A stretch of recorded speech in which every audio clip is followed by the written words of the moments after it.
materiais usados na composição da Bíblia. Nós olhamos esse livro bonito, nossa, olha a capa desse livro aqui. Que bonito, né? E às vezes a gente pensa que quando Paulo lia os manuscritos do Antigo Testamento, a gente pensa que ele na cadeia estava com um livro desse aqui. Tem até índice, né? Esse aqui tem até foto. A gente pensa, às vezes, que o livro, desde o início, era assim.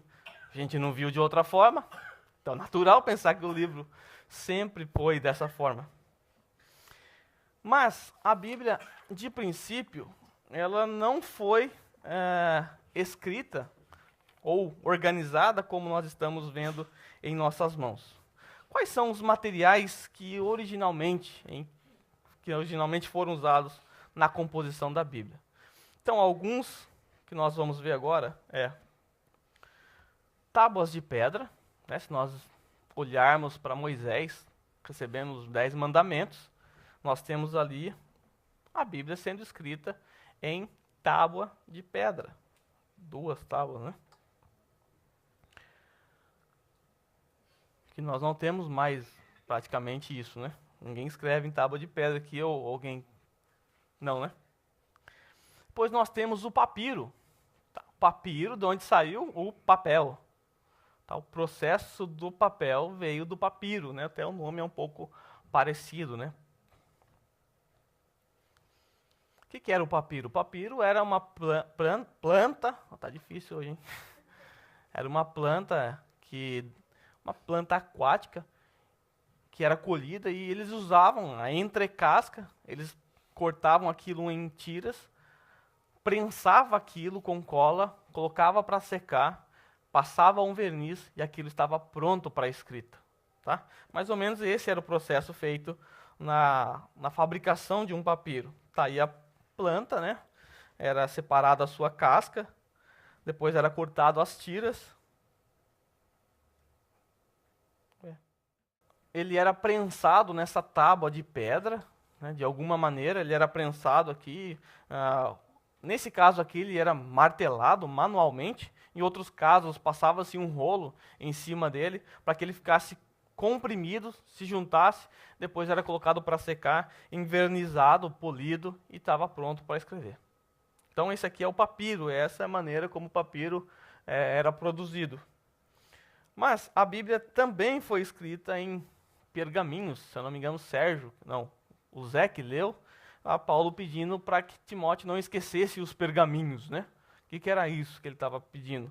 Os pergaminhos era feito dessa forma, era feito com peles de animais, tá? Eles pegavam a pele do animal, colocava para curtir, né? Tanto você olha na Bíblia, Simão, o curtidor, a gente pensa que ele ficava no Facebook, né? Curtindo lá o tempo inteiro, ele curtia com a cara dos outros. Não, o Simão, o curtidor, ele trabalhava na preparação de pergaminhos para a escrita. Era o que tinha na época. Depois de pronto, era colocado em dois rolos, né, para facilitar o manuseio, né? Agora imagine só, um livro do profeta Isaías, que para nós tem 66 capítulos. Imagine aquele livro enrolado assim. E você não tem capítulos. E de repente, você tem que ler uma passagem. Como é que você vai achar isso? O escriba, ele era tão habilidoso que ele sabia o tanto que desenrolava para um lado, o tanto que desenrolava para o outro, para encontrar a palavra. Era muito sábio.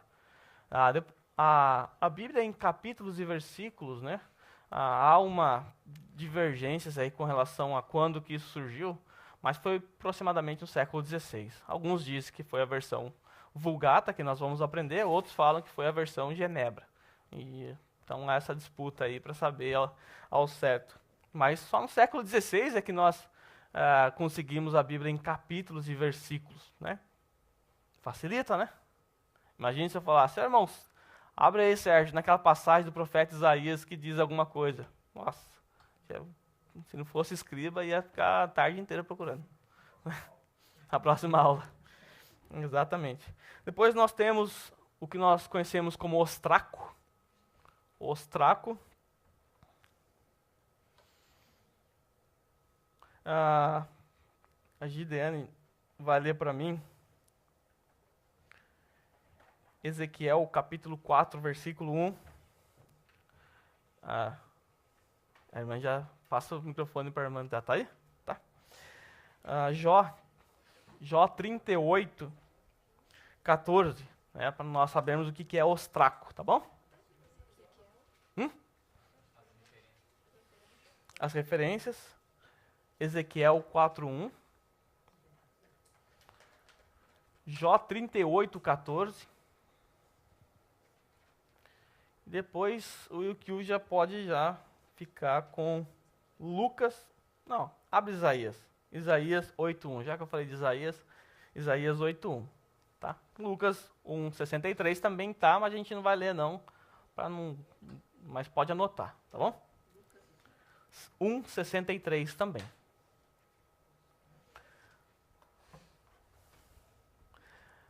Primeiramente, nós vamos ver o que em Jó, ou qual que a Gideane pegou, pode ler para nós. 4:1. Ezequiel 4:1. Filho do homem, pega um tijolo, coloca-o diante de ti e desenha nele a cidade de Jerusalém. Um pedaço de tijolo, desenha nele a cidade de Jerusalém. Como assim? Que tijolo era esse? É que foi traduzido para nós como tijolo, mas na verdade se referia ao ostraco. Ostraco era um pedaço de cerâmica, meio que argila, num processo que ainda está mole, né? Não dá para escrever quando está seco.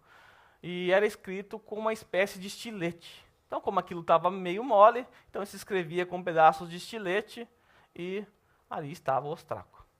Por ser escrito dessa forma, a duração disso aqui era bem maior do que os papiros e os pergaminhos.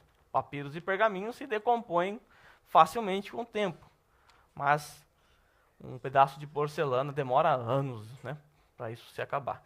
Então Deus mandou o profeta escrever num pedaço de tijolo. Então não pense no tijolo que você está pensando, não existia daquela forma, tá bom? É um pedaço de cerâmica.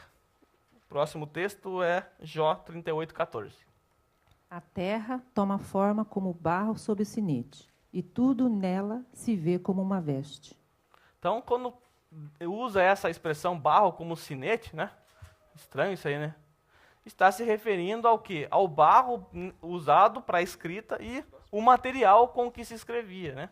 Então era disso que estava falando aqui em Jó. Então Jó está falando lá da época de Jó, já existia isso. Atrás. E agora nós temos tábuas cobertas de cera. Isaías 8:1. Isaías 8:1, nós vamos ver tábuas cobertas de cera. O Senhor me disse, tome uma placa de bom tamanho e nela escreva de forma legível. Mahé, Shahal, Hashebaz. Rapaz. Aqui se trata das tábuas cobertas de cera. Também foi uma maneira em que, como nós vimos aqui, Isaías, isso foi escrito numa tábua de madeira. Essa tábua de madeira, ela tinha um verniz, né? Ela era toda preparada para isso. Ela era envernizada e ela ficava como códices, né? Ou agrupada como nós conhecemos nos livros assim.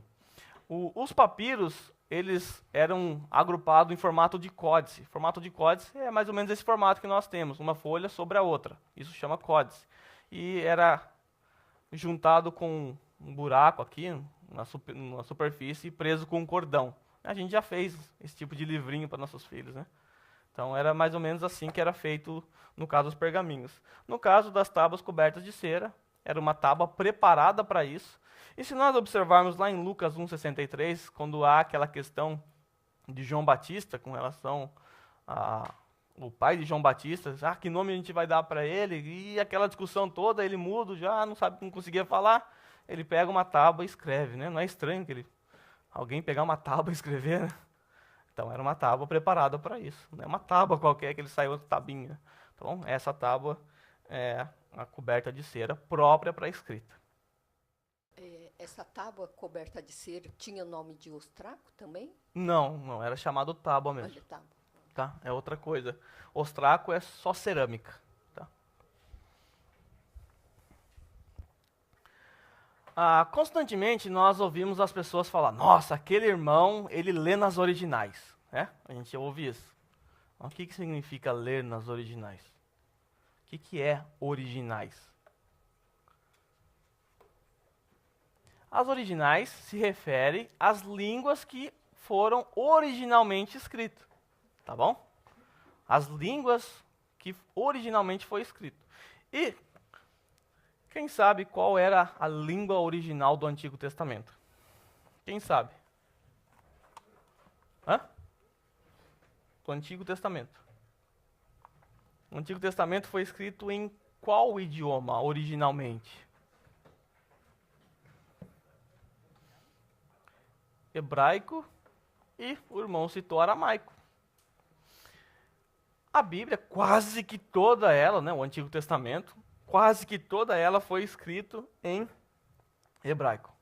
Salvo algumas exceções, como por exemplo Daniel, muito pouco, Daniel 2, capítulo 2, versículo 4, Daniel capítulo 7, versículo 28, Esdras capítulo 4, versículo 8, até capítulo 6, versículo 8, 2 capítulos, e Jeremias 10, 11. Somente esses textos, ou muito pouco, somente esses textos foram escritos em aramaico. Tá bom? Foram escritos em aramaico. O resto do Antigo Testamento todo foi escrito em hebraico. Então, por isso que eu coloco aqui aramaico, porque alguém pode falar, não, mas tem um pedaço que o seu irmão não citou. Mas nós, em termos gerais, falamos hebraico, porque é muito pouco do aramaico, tá bom? E o Novo Testamento foi escrito em que idioma? Grego. Os escritores do Novo Testamento, eles eram gregos? Não, eles eram o quê? Sua grande maioria. Mas por que escreveram em grego? Por que eles não escreveram em hebraico? A gente vai depois dar uma pincelada nisso também, tá bom? É interessante. Eles eram hebraicos, né? Eles eram hebreus, por que escreveram em grego, né? Não em hebraico. Mas o Novo Testamento, ele foi escrito em grego, tá bom? Por que eles falavam aramaico também? O aramaico era uma língua que veio depois quando o Império Sírio, né, o Império Assírio dominou eles, e essa era a língua deles. E o que aconteceu? Eles foram levados, o Império Assírio ele tinha uma maneira diferente de dominá-los, né? A maneira que eles dominavam era o seguinte: eles misturavam os povos. Então eles pegavam os judeus e levavam para a Babilônia, pegavam os babilônios e jogavam aqui misturado com os judeus. Por que eles faziam isso? Porque não havia comunicação, você era misturado com um punhado de povo dominado, não ia entender. E outra, se me coloca, eu sou brasileiro, me coloca na Argentina, e os argentinos que estão lá, vão fazer uma rebelião contra eles aqui para dar o sangue por esse país. Não sou argentino, não vou nada. Para vocês. Então era essa maneira que eles faziam de dominar os povos. E por causa disso, por causa de judeus que foram levados para a Síria, eles acabaram aprendendo o aramaico. Eles aprenderam o aramaico ali. Bom, nós falamos das línguas originais, né? Línguas originais. Jesus falava aramaico. Era a língua de Jesus, né? Aramaico. Manuscritos originais. Nós falamos das línguas originais. E os manuscritos originais? Onde estão os manuscritos originais? Quando eu falo manuscrito, eu estou falando escrito à mão, né? Manufaturado na China, foi trabalhado por mãos de chineses lá. Então, manuscrito, escrito à mão. Onde estão os originais? Alguém tem um guardado para mostrar aí para nós? Ninguém tem. Alguém sabe onde eu posso encontrar um manuscrito original? Não? Nós não temos os originais. Tá? Nós não temos mais nenhum original. Todos os originais sumiram. Se perderam com o tempo, e algumas razões até históricas para que isso acontecesse. Mas, pensando na facilidade de idolatria que o ser humano tem, é até bom que não haja mais esses originais, porque senão o original seria idolatrado mais do que o autor. Então, até é uma questão boa nós não termos mais esses originais aqui. Mas nós vamos ver algumas razões para nós não termos mais esses originais. Tá? Há algumas razões, até mesmo históricas, para nós não termos mais esses originais.